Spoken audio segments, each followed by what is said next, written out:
새벽이 밝아오는 중림 정사입니다.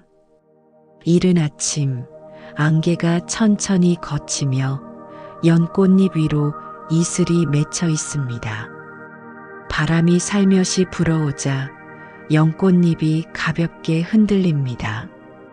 그 모습이 마치 무언가를 말하려는 듯합니다. 부처님께서는 보리수 아래 고요히 앉아 계십니다. 그 얼굴에는 깊은 평화가 깃들어 있습니다. 오랜 세월 동안 수많은 중생들의 고통을 바라보시며 자비로운 마음을 키워오셨습니다. 이른 아침의 고요함 속에서도 세상의 모든 소리가 그분의 마음에 닿아 있는 듯 했습니다. 한 제자가 조용히 다가왔습니다. 그는 며칠 전부터 마음에 품고 있던 의문이 있었습니다. 세상의 모든 것이 왜 이토록 빠르게 변하는지, 왜 아름다운 것들은 언제나 사라져 가는지 알고 싶었습니다. 그의 발걸음은 조심스러웠지만 마음은 간절했습니다. 제자는 부처님 앞에서 정중히 예를 올렸습니다. 그의 마음에는 깊은 갈망이 있었습니다. 진리를 알고 싶은 간절함이 있었습니다. 몇 년 동안 수행을 해왔지만 여전히 마음 깊숙한 곳에서 올라오는 의문들이 있었습니다. 세존이시여, 제자가 궁금한 것이 있습니다. 부처님께서는 자애로운 미소를 지으며 고개를 끄덕이셨습니다. 그 눈빛에는 모든 것을 포용하는 자비가 담겨 있었습니다. 제자의 마음 상태를 이미 다 아시는 듯한 따뜻한 시선이었습니다. 무엇이 그리 궁금하냐? 제자는 잠시 고개를 숙였습니다. 어떻게 말문을 열어야 할지 망설였습니다. 마음속 깊은 곳에서 올라오는 의문을 어떻게 표현해야 할지 몰랐습니다. 그 의문은 단순한 호기심이 아니라 삶의 근본적인 문제에 대한 갈증이었습니다. 그 순간 바람이 불었습니다. 나뭇잎 하나가 바람에 실려 천천히 땅으로 떨어졌습니다. 제자는 그 모습을 바라보며 자신의 마음과 닮았다고 생각했습니다. 나뭇잎이 떨어지는 모습에서 무언가 깊은 의미를 느꼈습니다. 세존이시여, 저는 요즘 마음이 편치 않습니다. 어제까지 푸르렀던 잎이 오늘은 누렇게 변하고, 어제까지 맑았던 하늘이 오늘은 구름으로 덮입니다. 사랑하는 사람도 변하고 소중했던 것들도 사라져갑니다. 제자의 목소리에는 깊은 슬픔이 배어 있었습니다. 오랫동안 마음에 쌓여온 아픔이 느껴졌습니다. 변화를 받아들이기 어려워하는 마음, 영원함을 갈구하는 마음이 그의 말 속에 고스란히 드러났습니다. 어린 시절 함께 놀던 친구들은 이제 모두 다른 모습이 되었고, 젊은 시절 사랑했던 사람은 이제 낯선 사람처럼 느껴집니다. 제 자신조차 매일 다른 모습으로 변해갑니다. 왜 모든 것은 이토록 빨리 변하는 것입니까? 영원한 것은 하나도 없는 것입니까? 제가 의지할 수 있는 것은 무엇입니까? 부처님께서는 제자의 말을 조용히 들으셨습니다. 그 마음 속의 고통과 혼란을 모두 이해하고 계셨습니다. 수많은 중생들이 같은 고민을 안고 살아간다는 것을, 그리고 그 고민의 뿌리가 무엇인지를 알고 계셨습니다. 그리고 천천히 말씀하셨습니다. 그대는 강물을 본 적이 있느냐? 예, 세존이시여. 그렇다면 그대가 어제 본 강물과 오늘 본 강물이 같은 물이라고 생각하느냐? 제자는 잠시 생각에 잠겼습니다. 부처님의 질문이 무엇을 의미하는지 궁금했습니다. 단순해 보이는 질문 속에 깊은 의미가 숨어 있다는 것을 직감했습니다. 아닙니다. 세존이시여. 강물은 끊임없이 흐르고 있으니 어제의 물과 오늘의 물은 다릅니다. 계속해서 새로운 물이 흘러오고 지나갑니다. 그러하다. 그런데 그대는 여전히 그것을 강물이라 부르지 않느냐? 그렇습니다. 세존이시여. 부처님의 눈에서 지혜의 빛이 반짝였습니다. 제자는 무언가 중요한 진리를 들으려 한다는 것을 느꼈습니다. 마음이 집중되기 시작했습니다. 이것이 바로 무상의 진리이다. 모든 것은 강물과 같이 끊임없이 변한다. 변하지 않는 것은 변한다는 사실뿐이다. 숲이 고요해졌습니다. 새들도 잠시 지저김을 멈춘 듯 했습니다. 바람마저 잠시 멈춘 것 같았습니다. 자연 전체가 이 순간의 가르침을 경청하는 듯 했습니다. 제자는 부처님의 말씀을 곰곰이 되새겼습니다. 하지만 여전히 의문이 남았습니다. 이해는 되지만 받아들이기가 어려웠습니다. 머리로는 알겠지만 마음 깊은 곳에서는 여전히 저항하는 무언가가 있었습니다. 그렇다면 세존이시여, 우리는 무엇을 믿고 살아야 합니까?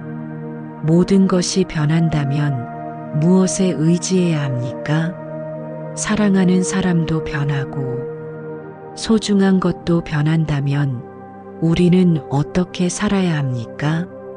무엇을 위해 노력해야 하고 무엇을 소중히 여겨야 합니까? 부처님께서는 제자의 간절한 마음을 읽으셨습니다. 그 마음 속에 있는 두려움과 불안을 모두 아셨습니다. 변화에 대한 공포를, 상실에 대한 두려움을, 불확실성에 대한 불안을 모두 이해하셨습니다. 그대의 마음을 자세히 살펴보아라. 무엇을 두려워하는가? 제자는 가만히 자신의 마음을 들여다보았습니다. 마음속 깊은 곳을 살펴보니 여러 가지 두려움이 있었습니다. 그 두려움들은 마치 어둠 속에 숨어 있다가 이제야 빛을 받아 드러나는 것 같았습니다. 저는 사라지는 것이 무섭습니다. 사랑하는 사람을 잃는 것이 무섭고 소중한 것들이 변하는 것이 무섭습니다. 제 자신마저 언젠가 사라질 것이 무섭습니다. 늙고 병들고 죽는 것이 무섭습니다. 아무것도 영원하지 않다는 것이, 모든 것이 덧없다는 것이 견딜 수 없이 슬프고 무섭습니다. 제자의 목소리가 떨렸습니다. 오랫동안 마음속에 숨겨두었던 두려움들이 쏟아져 나왔습니다. 그것은 단지 그 한 사람만의 두려움이 아니라 모든 인간이 품고 사는 근본적인 두려움이었습니다. 부처님께서는 자비로운 눈빛으로 제자를 바라보셨습니다. 그 눈빛에는 모든 고통을 이해하는 따뜻함이 있었습니다. 비난하거나 판단하지 않는 무조건적인 수용이 있었습니다. 그대가 두려워하는 것은 무상함 자체가 아니라 무상함을 받아들이지 못하는 마음이다. 집착하는 마음이 괴로움을 만드는 것이다. 변화를 거부하려는 마음이 고통을 낳는다. 그 순간 또 다시 바람이 불었습니다. 이번에는 여러 잎들이 함께 날렸습니다.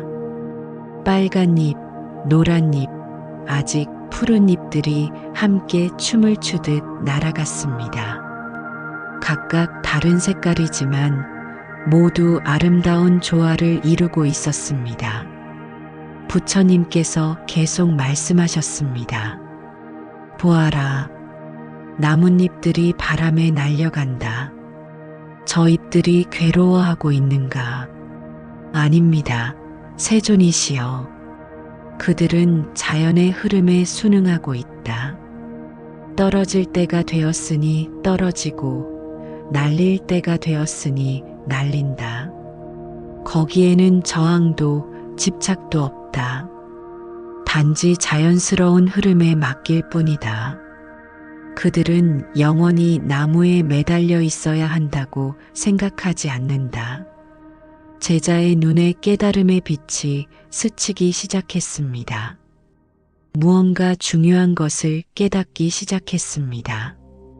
나뭇잎들의 자연스러운 모습에서 삶의 진리를 보기 시작했습니다. 그렇다면 우리도 그렇게 살아야 하는 것입니까? 나뭇잎처럼 자연스럽게 변화를 받아들여야 하는 것입니까? 무상함을 받아들이는 것이 지혜의 시작이다. 모든 것은 변한다. 이것을 받아들일 때 그대는 비로소 자유로워진다. 변화와 싸우지 않고 변화와 함께 춤을 추는 것이다. 부처님의 음성이 마치 맑은 종소리처럼 울려 퍼졌습니다. 그 말씀 하나하나가 제자의 마음 깊숙이 스며들어갔습니다. 하지만 세존이시여, 어떻게 사랑하는 사람이 변하는 것을 받아들일 수 있겠습니까? 어떻게 소중한 것을 놓아줄 수 있겠습니까? 마음으로는 이해가 되지만 실제로는 너무 어렵습니다. 사랑한다는 것은 붙잡고 싶어 하는 것이 아닙니까? 제자의 질문에는 진정한 갈망이 담겨 있었습니다. 이론이 아닌 실제적인 도움을 구하고 있었습니다. 어떻게 사랑과 놓아줌을 동시에 할 수 있는지 알고 싶었습니다. 부처님께서는 잠시 침묵하셨습니다. 연못을 바라보시며 깊이 생각하시는 듯 했습니다. 그 침묵은 무거운 침묵이 아니라 지혜가 익어가는 조용한 시간이었습니다. 그리고 천천히 입을 여셨습니다. 그대는 꽃을 사랑한다고 해서 꽃을 꺾어 주머니에 넣어두느냐? 아닙니다. 왜 그렇지 않느냐? 꽃을 꺾으면 죽기 때문입니다. 꽃은 흙에 뿌리 내리고 햇빛을 받아야 아름답습니다. 자연 속에서 자유롭게 자랄 때 가장 아름답습니다. 그러하다. 진정한 사랑은 붙잡는 것이 아니라 놓아주는 것이다. 자유롭게 해주는 것이다. 제자는 깊은 생각에 잠겼습니다. 부처님의 비유가 마음에 깊이 와 닿았습니다. 꽃을 사랑한다면 꽃의 본성을 존중해 주어야 한다는 것, 그것이 진정한 사랑이라는 것을 깨달았습니다. 그렇다면 무상함을 받아들인다는 것은 사랑하지 않는다는 뜻입니까? 무관심해진다는 뜻입니까? 차갑게 산다는 뜻입니까? 아니다. 오히려 더 깊이 사랑하는 것이다. 집착 없는 사랑, 조건 없는 자비, 그것이 참된 사랑이다. 소유하려 하지 않기 때문에 더욱 순수한 사랑이 가능하다. 상대방의 행복을 진정으로 바랄 수 있다. 부처님의 말씀이 제자의 마음 깊숙이 스며들었습니다. 사랑에 대한 새로운 이해가 일어나기 시작했습니다. 그때 연못에서 연꽃 한 송이가 조용히 피어났습니다. 두 사람은 그 모습을 바라보았습니다. 연꽃은 진흙에서 나왔지만 순결하고 아름다웠습니다. 아침 햇살을 받아 더욱 빛나고 있었습니다. 저 연꽃을 보아라. 진흙 속에서 피어났지만 진흙에 물들지 않았다. 물 위에 떠 있지만 물에 젖지 않는다. 이것이 무상함 속에서 사는 지혜로운 자의 마음이다. 세상에 있지만 세상에 물들지 않는다. 제자는 고개를 끄덕였습니다. 뭔가 마음속에서 응어리가 풀리는 느낌이었습니다. 무상함에 대한 두려움이 조금씩 사라지고 있었습니다. 대신 새로운 이해와 수용이 자리 잡기 시작했습니다. 세존이시여, 그렇다면 우리는 구체적으로 어떻게 살아야 합니까? 일상에서 무상함을 어떻게 받아들여야 합니까? 어떤 마음으로 하루하루를 살아가야 합니까? 매 순간을 소중히 여기되 집착하지 말라. 만남을 기뻐하되 이별을 두려워하지 말라. 변화를 자연스러운 흐름으로 받아들이되 그 안에서 불변의 진리를 찾아라. 바람이 다시 불었습니다. 이번에는 더욱 부드러운 바람이었습니다. 연꽃잎들이 살며시 흔들렸습니다. 그 모습이 마치 부처님의 말씀에 고개를 끄덕이는 것 같았습니다.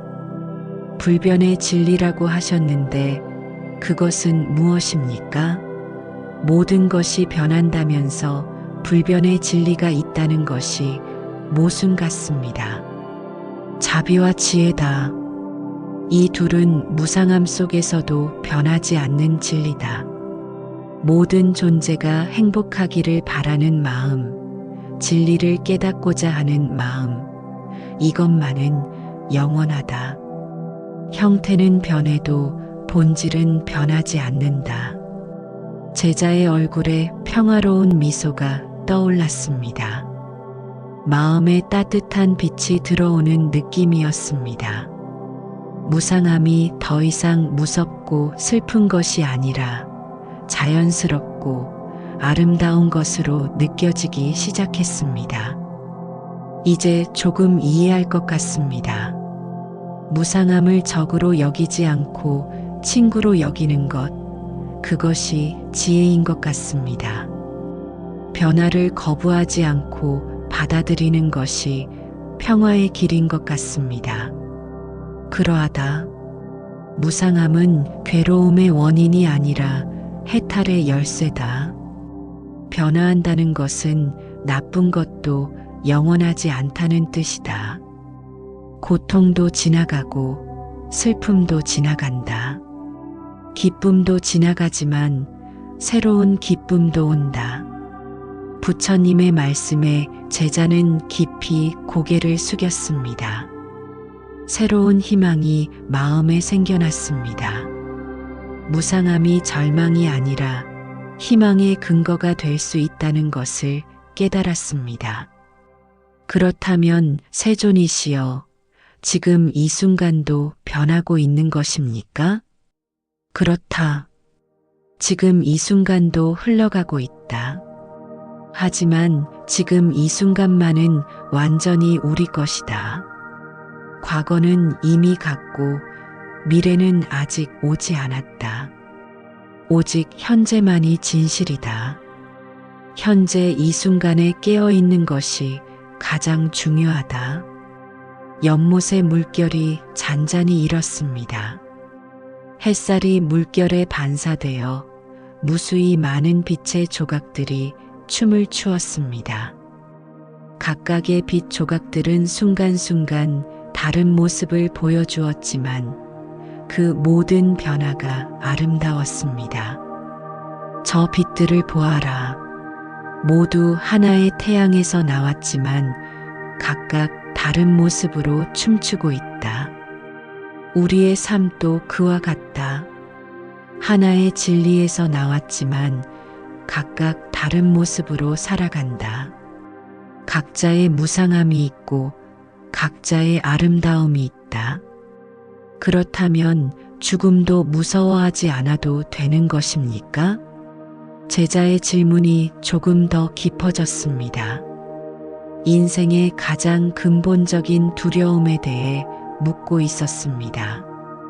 모든 인간이 피할 수 없는 마지막 변화에 대해 묻고 있었습니다. 죽음은 변화의 한 형태일 뿐이다. 물방울이 바다로 돌아가는 것을 두려워할 이유가 있겠느냐? 다만 죽음을 준비하는 삶을 살아야 한다. 후회 없는 삶을 살아야 한다. 죽음을 준비한다는 것은 무엇을 의미합니까? 매 순간 깨어있는 삶을 사는 것이다. 자비와 지혜로 살아가는 것이다. 그러면 죽음이 와도 후회가 없다. 잘 익은 과일이 자연스럽게 떨어지듯 자연스럽게 받아들일 수 있다. 죽음도 하나의 변화일 뿐이라는 것을 안다. 제자는 깊은 감동을 받았습니다. 그의 마음에서 두려움이 조금씩 사라지고 있었습니다. 대신 평화로운 받아들임이 자리 잡기 시작했습니다. 죽음까지도 자연스러운 변화의 일부로 받아들일 수 있다는 생각이 들었습니다. 세존이시여, 이제 무상함이 무섭지 않습니다. 오히려 아름다워 보입니다. 변화하기 때문에 더욱 소중하고 영원하지 않기 때문에 더욱 감사한 것 같습니다. 그것이 지혜로운 눈으로 보는 것이다. 무상함은 생명의 춤이다. 그 춤 속에서 우리는 진정한 자유를 찾을 수 있다. 변화를 두려워하지 않는 자유, 미래를 걱정하지 않는 자유를 얻는다. 해가 높이 떠올랐습니다. 아침 이슬은 이미 사라지고 연꽃들은 환하게 피어나 있었습니다. 하루가 깊어가고 있었습니다. 시간의 흐름 자체가 무상함의 진리를 보여주고 있었습니다. 모든 것은 변합니다. 이것을 받아들이는 것이 첫 번째 지혜입니다. 하지만 이것만으로는 충분하지 않습니다. 더 깊은 진리가 있습니다. 부처님께서 의미심장하게 말씀하셨습니다. 무상보다 더 깊은 깨달음이 있다는 암시였습니다. 제자는 더욱 큰 진리가 기다리고 있다는 것을 직감했습니다. 제자는 궁금한 눈빛으로 부처님을 바라보았습니다. 더 깊은 진리라고 하시니 그것은 무엇입니까? 무상함보다 더 근본적인 진리가 있습니까? 부처님께서는 잠시 침묵하셨습니다. 그리고 천천히 말씀하셨습니다. 변하는 것들을 바라보는 그 무엇을 찾아보아라. 변화를 인식하는 주체가 과연 무엇인지 살펴보아라. 그대가 나는 변화를 본다고 할 때 그 나는 과연 무엇이냐? 제자는 무상의 진리를 어느 정도 받아들였지만 이제 더욱 깊은 의문이 생겼습니다. 변화를 바라보는 자신이라는 존재에 대한 근본적인 질문이 시작되었습니다. 오후의 햇살이 부드럽게 내려앉았습니다.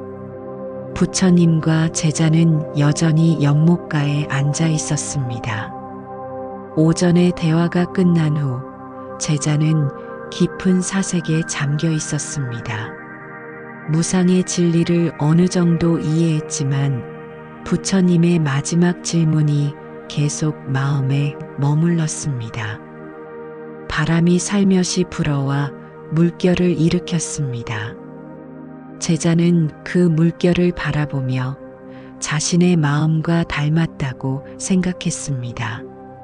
물결처럼 계속해서 변하는 생각들, 그 생각들을 바라보는 자신이라는 존재에 대해 깊이 생각해 보았습니다. 제자가 조심스럽게 입을 열었습니다. 세존이시여, 오전에 말씀하신 변화를 인식하는 주체에 대해 계속 생각해 보았습니다. 무엇을 깨달았느냐? 혹시 그것이 나라는 것은 아닙니까? 몸은 변하고 마음도 변하지만 나라는 존재 자체는 변하지 않는 것 같습니다. 어릴 때부터 지금까지 나는 계속 나인 것 같습니다. 다른 모든 것은 변해도 나만은 변하지 않는 것 같습니다. 제자는 자신의 생각에 확신을 가지고 있는 듯 했습니다. 오랫동안 의심 없이 받아들여온 자명한 사실을 말하고 있는 것 같았습니다. 부처님께서는 제자의 대답을 들으시고 천천히 고개를 저으셨습니다. 그대는 거울을 본 적이 있느냐? 예, 세존이시여. 거울 속에 비친 그대의 모습이 진짜 그대냐? 아니면 거울 밖의 그대가 진짜 그대냐? 제자는 잠시 당황했습니다. 뜻밖의 질문이었기 때문입니다. 무상의 진리에서 갑자기 거울 이야기로 넘어간 것이 이해되지 않았습니다. 거울 밖의 제가 진짜입니다. 그렇다면 거울 속의 모습은 무엇이냐? 그것은 반영일 뿐입니다. 실체가 아닙니다. 거울이 없으면 사라지는 허상입니다. 좋다. 그렇다면 그대가 말하는 나라는 것도 한번 자세히 살펴보자. 과연 그것이 실체인지 아니면 거울 속 모습 같은 반영인지 알아보자. 부처님의 눈빛이 더욱 깊어졌습니다. 제자는 무언가 중대한 진리를 듣게 될 것이라는 예감이 들었습니다. 그대가 나라고 하는 것이 무엇인지 구체적으로 말해보아라. 제자는 잠시 생각했습니다. 자신이라고 여기는 것들을 하나씩 떠올려 보았습니다. 당연하다고 생각했던 것들을 다시 한번 살펴보기 시작했습니다. 제 몸과 제 마음과 제 기억과 제 생각들입니다. 그리고 제 감정과 의지도 저라고 할 수 있을 것 같습니다. 이 모든 것들이 합쳐져서 나를 이루고 있는 것 같습니다. 그러하다. 그런데 그대는 몸이 변한다고 하지 않았느냐? 어린 시절의 몸과 지금의 몸이 같다고 할 수 있느냐? 아닙니다. 몸은 많이 변했습니다. 키도 커졌고 얼굴도 변했고 심지어 몸의 세포들은 계속해서 바뀌고 있다고 들었습니다. 마음도 변한다고 하지 않았느냐? 어린 시절의 마음과 지금의 마음이 같으냐? 아닙니다. 생각하는 방식도 느끼는 방식도 많이 달라졌습니다. 어린 시절에는 단순하고 순진했지만 지금은 복잡하고 때로는 의심이 많아졌습니다. 기억은 어떠냐? 어린 시절 기억이 지금도 똑같이 선명하냐? 아닙니다. 많은 기억들이 흐려지고 어떤 것들은 완전히 잊어버렸습니다. 때로는 기억이 바뀌기도 합니다. 같은 일을 다르게 기억하기도 합니다. 생각은 또 어떠냐? 지금 이 순간 그대의 생각이 1분 전과 같으냐? 제자는 고개를 저었습니다. 부처님의 질문들이 점점 더 깊어지고 있었습니다. 자신이 당연하게 여겼던 것들이 하나씩 의문시되고 있었습니다. 그렇다면 그대가 나라고 하는 것들이 모두 변하는데 변하지 않는 나가 어디에 있다는 것이냐? 몸도 변하고 마음도 변하고 기억도 변하고 생각도 변하는데 무엇이 나라는 것이냐? 제자는 깊은 혼란에 빠졌습니다. 지금까지 당연하게 여겨왔던 것들이 흔들리기 시작했습니다. 자신의 정체성에 대한 근본적인 의문이 생겨났습니다. 그렇다면 저는 존재하지 않는다는 말씀입니까? 지금 세존님과 대화하고 있는 이것은 무엇입니까? 이렇게 생각하고 느끼고 있는 것은 무엇입니까? 그 순간 연못에서 물고기 한 마리가 뛰어 올랐다가 다시 물속으로 들어갔습니다. 햇빛에 반짝이는 물방울들이 사방으로 튀었습니다. 부처님께서 연못을 가리키며 말씀하셨습니다. 저 물고기가 뛰어오른 것을 보았느냐? 예, 보았습니다. 그런데 지금 물고기가 어디에 있느냐? 물속에 있습니다. 물속의 물고기와 방금 뛰어오른 물고기가 같은 물고기냐? 같은 물고기입니다. 하지만 방금 전에 물고기는 공중에 있었고 지금의 물고기는 물속에 있다. 위치도 다르고 상태도 다르다. 심지어 몸의 세포들도 계속 바뀌고 있다. 그런데도 같은 물고기라고 하느냐? 제자는 더욱 혼란스러워했습니다. 그것은 연속성이 있기 때문입니다. 하나에서 다른 하나로 이어지는 흐름이 있기 때문입니다.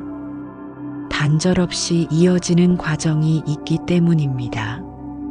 연속성이라 좋은 답이다. 그런데 그 연속성이라는 것을 자세히 살펴보자. 과연 연속성만으로 동일함을 말할 수 있느냐? 부처님께서는 땅에서 나뭇가지를 집어 들으셨습니다. 그리고 연못의 맑은 물에 가지를 담갔습니다. 물속에서 나뭇가지가 꺾인 것처럼 보였습니다. 이 나뭇가지가 꺾인 것처럼 보이느냐? 예, 물속에서는 꺾인 것처럼 보입니다. 그런데 실제로 꺾였느냐? 아닙니다. 빛의 굴절 때문에 그렇게 보일 뿐입니다. 그렇다. 마찬가지로 나라는 것도 착각일 수 있다. 몸과 마음과 기억과 생각들이 모여 있는 것을 보고 나라고 착각하는 것이다. 마치 물속에 꺾인 나뭇가지를 실제로 꺾인 것이라고 착각하듯이 제자는 천천히 고개를 끄덕였습니다. 하지만 여전히 완전히 이해하지는 못했습니다. 이론적으로는 알겠지만 실감이 나지 않았습니다. 그렇다면 지금 세존님과 말씀을 나누고 있는 이것은 무엇입니까? 이렇게 생각하고 느끼는 것은 무엇입니까? 부처님께서는 자비로운 미소를 지으셨습니다. 그것은 인연이다. 오온이 모여서 만들어낸 현상이다. 마치 바람이 불어 물결이 일듯이 여러 조건이 모여 나라는 현상이 일어난 것뿐이다. 오온이라고 하시니 그것은 무엇입니까? 색, 수, 상, 행, 식이다. 몸과 느낌과 생각과 의지와 의식이다. 이 5가지가 모여 있을 때 나라는 착각이 일어난다. 부처님께서는 손으로 5개의 손가락을 펼치셨습니다. 이 5손가락을 보아라. 각각 따로 떨어뜨려 놓으면 손이 아니다. 하지만 모여 있으면 손이라고 한다. 그런데 손이라는 실체가 따로 있는 것은 아니다. 단지 5손가락이 모인 상태를 손이라고 부를 뿐이다. 제자는 자신의 손을 내려다보았습니다. 손가락 하나하나를 바라보며 부처님의 말씀을 곰곰이 생각해 보았습니다. 그렇다면 저라는 존재도 그런 것입니까? 실체가 있는 것이 아니라 여러 요소들이 모인 현상일 뿐입니까? 그렇다. 오온이 모여 있을 때 나라고 착각하지만 실제로는 나라는 실체는 없다. 이것을 무아라고 한다. 그 순간 바람이 불어 나뭇잎들이 흩날렸습니다. 제자는 그 모습을 바라보며 무언가를 깨닫기 시작했습니다. 나뭇잎들이 각각 따로 있지만 바람이라는 조건에 의해 함께 움직이는 모습에서 오온의 비유를 이해하기 시작했습니다. 세존이시여, 그렇다면 내가 괴롭다고 느끼는 것도 착각입니까? 괴로움은 실제로 일어난다. 하지만 괴로워하는 나는 없다. 단지 괴로움이라는 현상만 있을 뿐이다. 마치 비가 내린다고 할 때 비를 내리게 하는 주체가 따로 있는 것이 아니듯이 그것이 무슨 의미가 있습니까? 실제로 괴로움을 느끼는 것은 마찬가지인데요. 부처님의 눈빛이 더욱 자비로워졌습니다. 나라는 착각이 모든 괴로움의 뿌리다. 내 것이라고 집착하고 나를 보호하려고 하고 나를 위해 경쟁한다. 하지만 나가 없다면 집착할 이유도 없고 두려워할 이유도 없다. 제자는 깊은 충격을 받았습니다. 자신의 모든 고통과 괴로움의 근본 원인이 실제하지 않는 나에 대한 착각에서 비롯된다는 것을 깨닫기 시작했습니다. 그렇다면 우리는 어떻게 살아야 합니까? 나가 없다면 무엇을 위해 살아야 합니까? 무아를 깨달으면 진정한 자유가 온다. 나를 위한 삶이 아니라 모든 존재를 위한 삶을 살게 된다. 자비가 저절로 우러난다. 바람이 다시 불었습니다. 이번에는 꽃잎들이 바람에 날려 두 사람 주변을 맴돌았습니다. 각각 다른 색깔의 꽃잎들이지만 하나의 아름다운 춤을 추고 있었습니다. 저 꽃잎들을 보아라. 각각 따로 있지만 같은 바람에 날리고 있다. 우리도 마찬가지다. 각자 다른 모습이지만 같은 존재의 흐름 속에 있다. 제자의 마음에 변화가 일기 시작했습니다. 분리된 개체로서의 자신이 아니라 전체 속의 일부로서의 자신을 느끼기 시작했습니다. 그렇다면 다른 사람도 나와 다르지 않다는 말씀입니까? 그렇다. 나도 없고 너도 없다. 오직 현상의 흐름만 있을 뿐이다. 이것을 깨달으면 모든 존재가 하나임을 안다. 하지만 세존이시여, 여전히 혼란스럽습니다.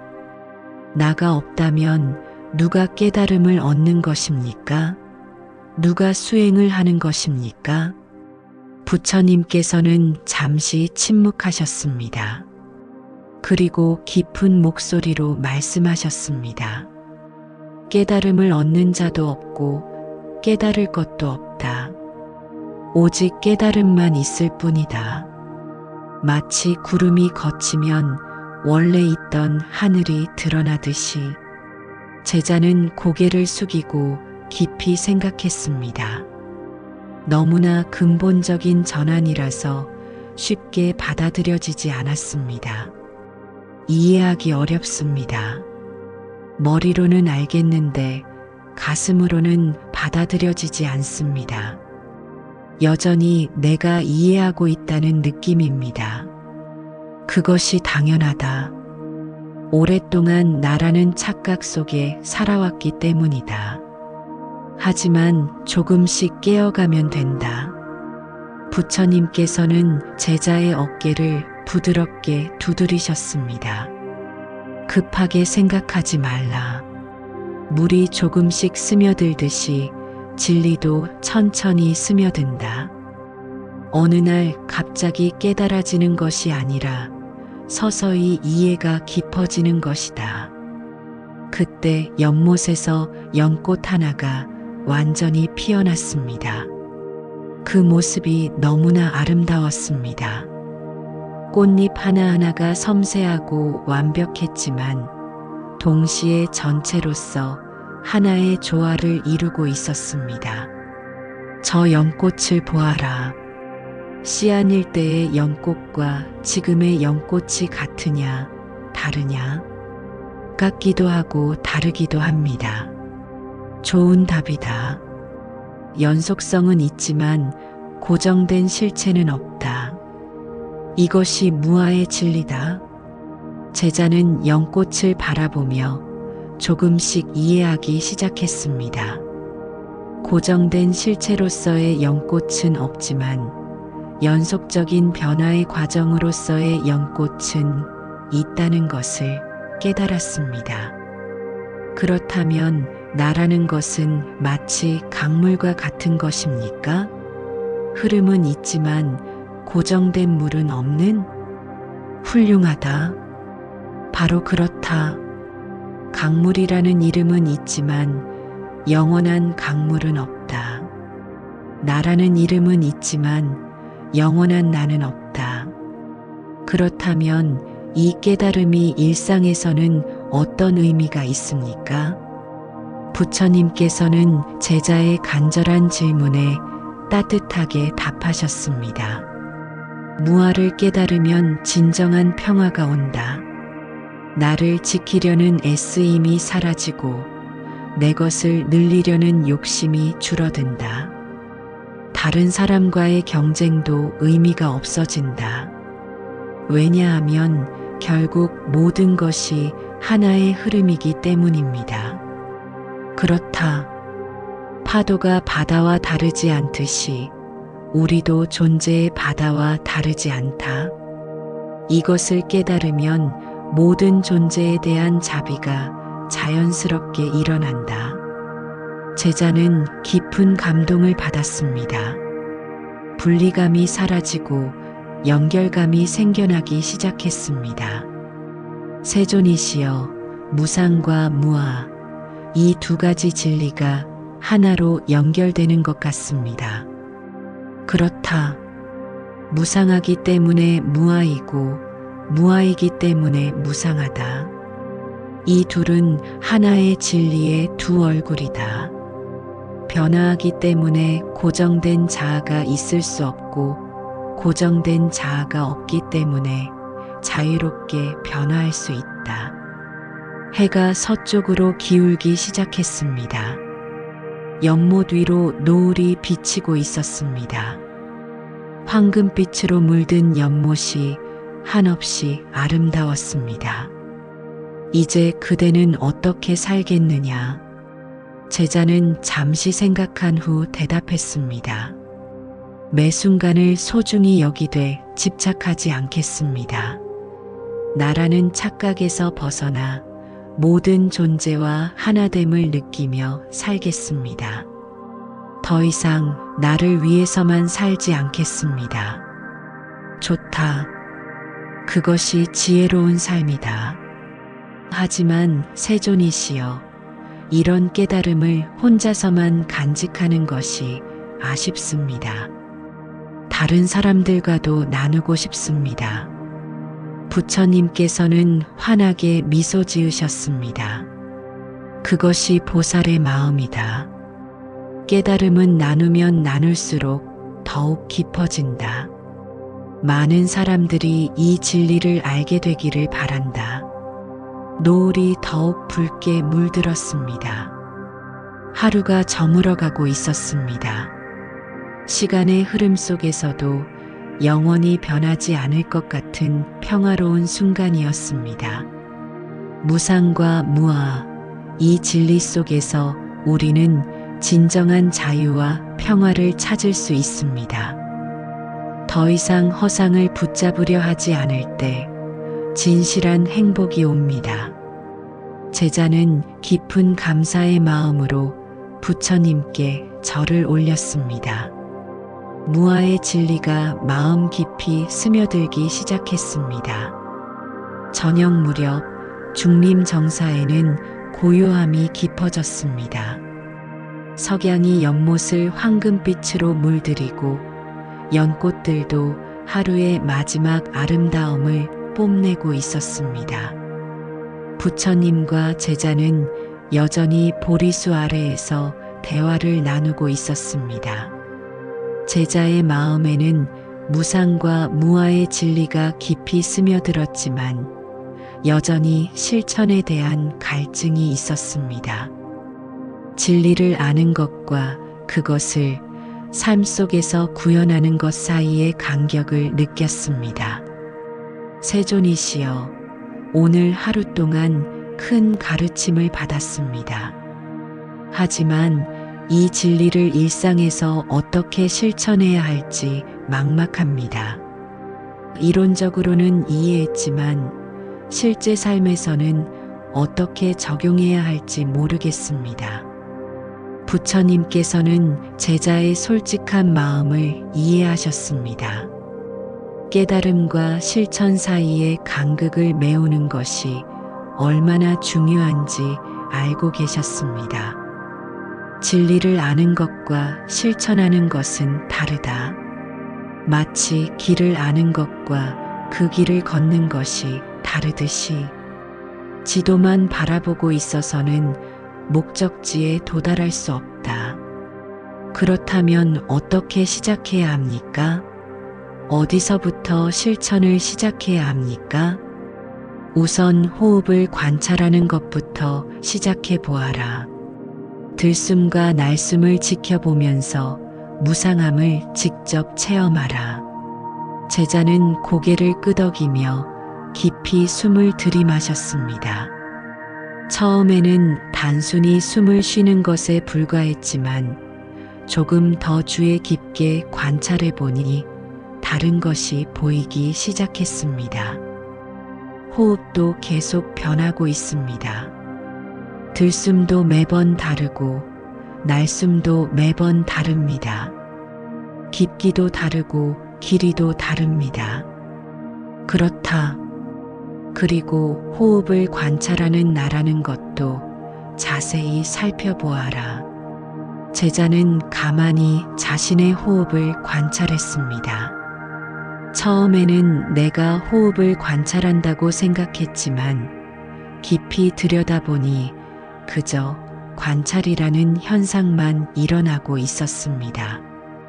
신기합니다.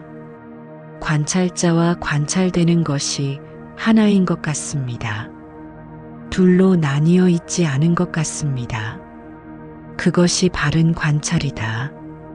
주체와 객체의 분리는 마음이 만든 착각이다.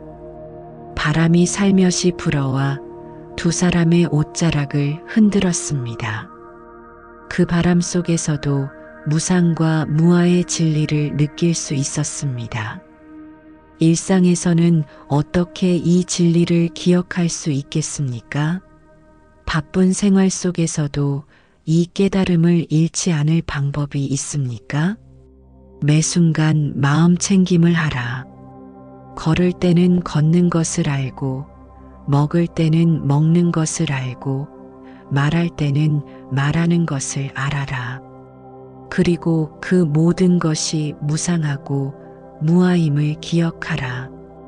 구체적으로 어떤 방법이 있습니까? 일상의 작은 실천법들을 가르쳐 주십시오. 부처님께서는 잠시 생각하시더니 따뜻한 목소리로 말씀하셨습니다. 아침에 일어나면 오늘도 변화하는 하루가 시작된다고 마음속으로 말해보아라. 그리고 잠들기 전에는 오늘 하루도 무상함 속에서 지나갔다고 되새겨 보아라. 이것만으로도 하루 종일 깨어있는 마음을 유지할 수 있다. 제자는 이 간단한 방법에 감동했습니다. 복잡하고 어려운 수행법이 아니라 누구나 할 수 있는 방법이었습니다. 그리고 다른 사람을 만날 때는 어떻게 해야 합니까? 사람들과의 관계에서는 어떻게 이 진리를 적용해야 합니까? 그 사람도 나와 마찬가지로 오온의 집합일 뿐임을 기억하라. 그러면 미움이나 집착이 줄어든다. 모든 존재가 같은 무상함과 무아의 조건 속에 있다는 것을 안다면 자연스럽게 자비심이 일어날 것이다. 연못에서 물고기가 다시 한번 뛰어올랐습니다. 이번에는 제자도 그 모습을 다른 눈으로 바라보았습니다. 물고기도 자신도 모든 존재가 같은 조건 속에 있다는 것을 느꼈습니다. 저 물고기도 무상하고 무아인 존재이군요. 저와 다르지 않은 존재입니다. 그렇다. 모든 생명이 그러하다. 나무도 바람도 구름도 마찬가지다. 이것을 깨달으면 자연과 하나가 되는 느낌을 받을 것이다. 세존이시여, 그런데 실천하다가 잊어버리면 어떻게 해야 합니까? 깨달음을 얻었다가도 다시 옛날 습관으로 돌아가면 어떻게 해야 합니까? 부처님께서는 온화하게 웃으셨습니다. 잊어버리는 것도 무상하다. 다시 기억하면 된다. 중요한 것은 포기하지 않는 것이다. 마치 넘어진 아이가 다시 일어나듯이 완벽하지 않아도 괜찮다. 조금씩 나아가면 된다. 그 순간 제자는 깨달았습니다. 아, 잊어버리는 것을 자책할 필요도 없군요. 자책하는 나도 없으니까요. 실수조차도 자연스러운 현상일 뿐이군요. 훌륭하다. 그렇게 이해하는 것이 옳다. 실수도 괴로움도 모두 무상하고 무아하다. 받아들이고 놓아주면 된다. 자신을 너무 엄격하게 다루지 말라. 해가 거의 져갔습니다. 하늘이 보라빛으로 물들기 시작했습니다. 아름다운 저녁 노을이 온 세상을 부드럽게 감싸고 있었습니다. 세존이시여, 마지막으로 한 가지만 더 여쭙겠습니다. 이런 깨달음을 얻은 사람은 구체적으로 어떻게 살아갑니까? 깨달은 사람의 일상은 어떤 모습입니까? 평범하게 살아간다.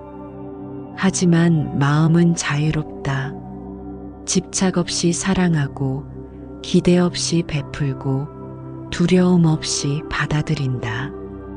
외적으로는 다른 사람들과 다를 바 없지만 내적으로는 완전히 자유롭다. 그런 삶이 정말 가능합니까? 인간이 그렇게 살 수 있습니까? 가능하다. 그리고 그것이 가장 자연스러운 삶이다. 원래 우리의 본성이 그러하기 때문이다. 다만 무명의 구름이 가려서 보이지 않았을 뿐이다.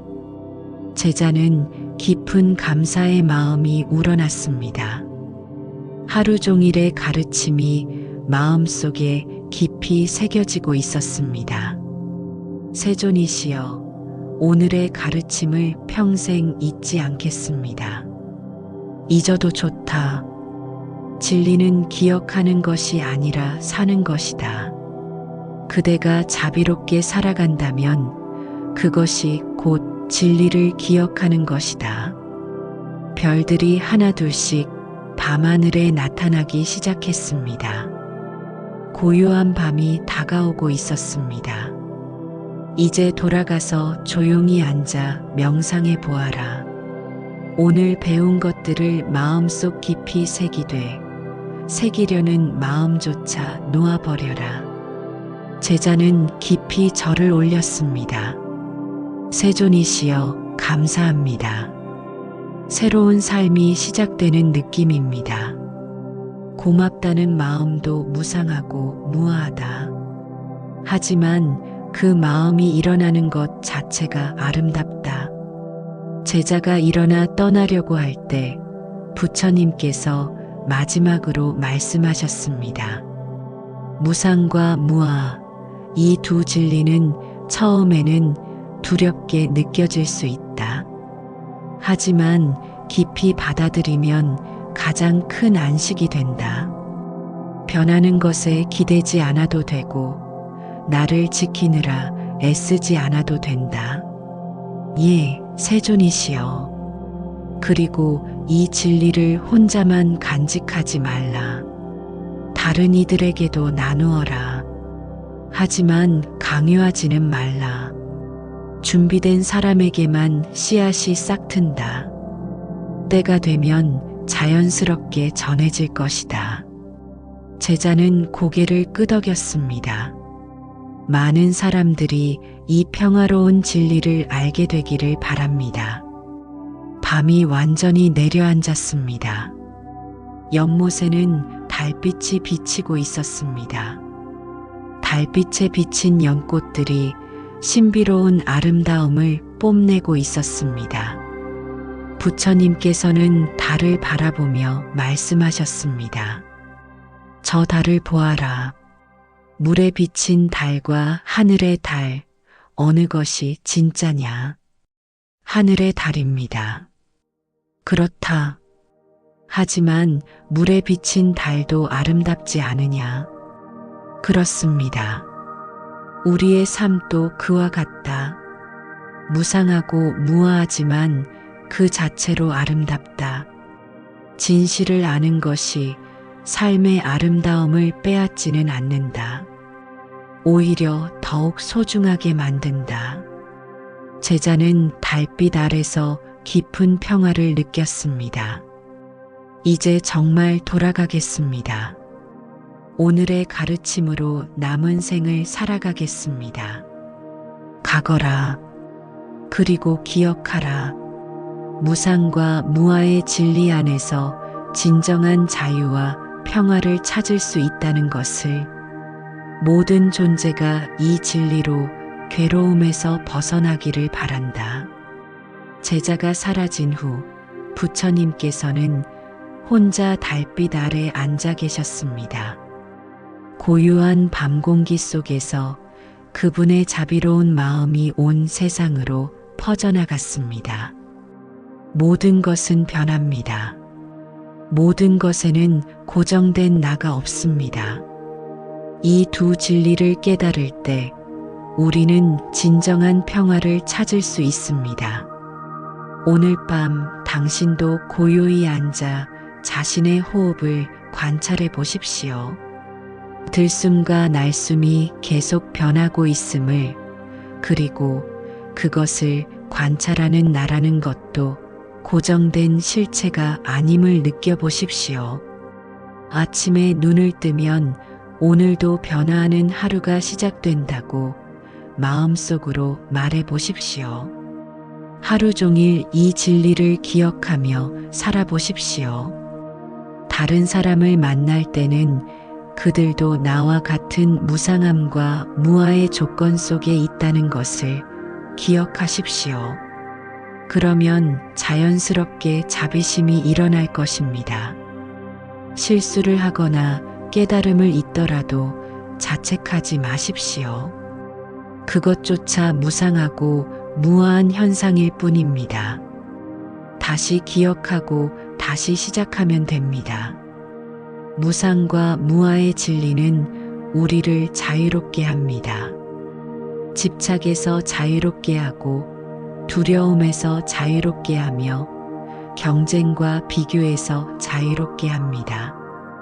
이 평화로운 가르침이 여러분의 마음에 깊이 스며들어 일상 속에서 작은 깨달음의 순간들을 만나시기를 바랍니다.